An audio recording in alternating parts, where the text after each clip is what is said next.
پرون صاحبزاده فرحان اور حارث رؤف د آی سی سی ټیم مخې لکې ناستل ځکه په صاحبزاده فرحان اور په حارث رؤف باندې د انډیا کرکټ بورډ دا درخواست ورکړو چې په دای باندې دی پابندي ولګي دی د آی سی سی د رولزو خلاف ورزي کړي ده دی په ګراوند کې چې کوم سلیبریشن کړي دی هغه د آی سی سی د رولزو خلاف دی ځکه انډیا نه مخکې پاکستان هم په انډیا باندې درخواست آی سی سی لور کړو ځکه د ډومبنه چې کوم د پاکستان اور انډیا مرشه واغې نه پس د انډیا کپتان بیان ورکړو د خپل میچ ګټه د انډیا آرمی ته او د پهلګام افیکټډ فیملی ته خپل ګټه ډیډیکیټ کړي و چې په هغه د پاکستان کرکټ بورډ آی سی سی له درخواست ورکو چې دغه ګوره سیاست کرکټ کې انوالو کو نو بیا چې کله دویم میچ د پاکستان اور انډیا په 21 تاریخ چې کوم میچ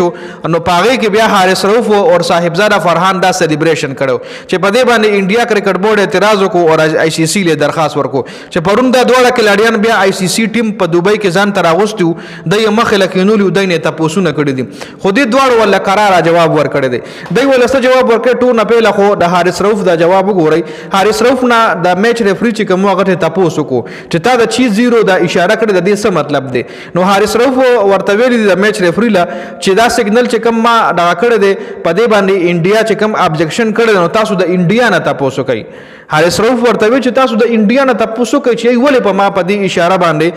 ابجیکشن کړي ایله بر دې مطلب پته وي لکه چې په ما ابجیکشن کړو نو ایله به مطلب هم پته نو بیا ول د میچ ریفری چې کوم دی هغه ته تاسو کړی دی چې د دې مطلب دا چې د دې اشاره مطلب لکه 660 مطلب دا چې ته د دې اشاره نه څه طرف ته اشاره کې نو حارث رؤف ول ویلی دي چې څه طرف ته اشاره کوم نو بیا تاسو ما لوي چې څه طرف ته اشاره کوم یا د انډیا کرکټ بورډ تاسو لوي چې د دې شي طرف ته اشاره کوي نو بیا ته چې کوم میچ ریفری هغه ته بل تاسو کړی دی چې دا اشاره چې کومه تا بار بار ریپیټ کول یو د جهاز د رافیل د اشاره دا گیسچر چې کومه تا بار بار ملټیپل ټایمز ریپیټ کو نو حارث رؤف ول وی چې دا خو ما صرف د خپل فینز لپاره کړی دی زما دین نور څه مقصد نو ما د خپل فینز انټرټین کولو لپاره دا اشاره کړی دا نور مې څه مطلب نو خو بل طرف ته صاحبزاده فرحان ولا قرار جواب ورکړی دی صاحبزاده فرحان نه تاسو چې تا ولې د بیٹ نه AK47 جوړ کو لکه ماشین دی د بیٹ نه جوړ کو سیلیبریشن دیو کو نو صاحبزاده فرحان ولا ویلی دی چې میرے جشن منانے کا انداز کا تعلق سیاست سے بالکل نہیں تھا ماضی میں دھونی اور کوہلی نے بھی جشن منانے کے لیے گن ایکشن استعمال کیے ہیں میں ایک پٹھان ہوں اور ہمارے علاقے میں جشن منانے کے دوران بندوقیں عام طور پر استعمال ہوتی ہے در ظالم جی ولا قرار جواب ورکړی دی دا ولا ویلی دی ضرورا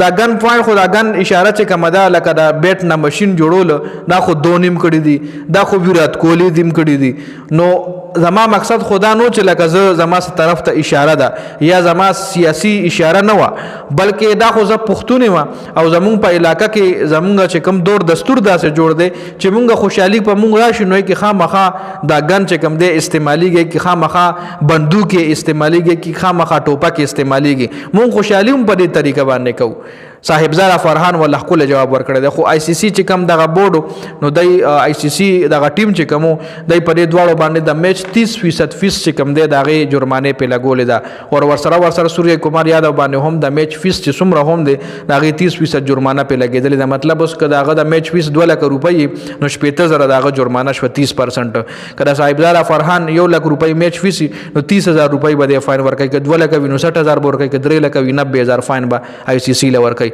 دا مکمل ډیټیل وجي نو دواړو خپل جوابونه ورکړي چون کې دای حواله سره دا مشوره و چې په دای باندې بدریو میچونو پابندي لګي نو کې هیڅ قسم حقیقت نشته دی دا مکمل اپډیټ سو د ویډیو کتلو زیاته مننه والسلام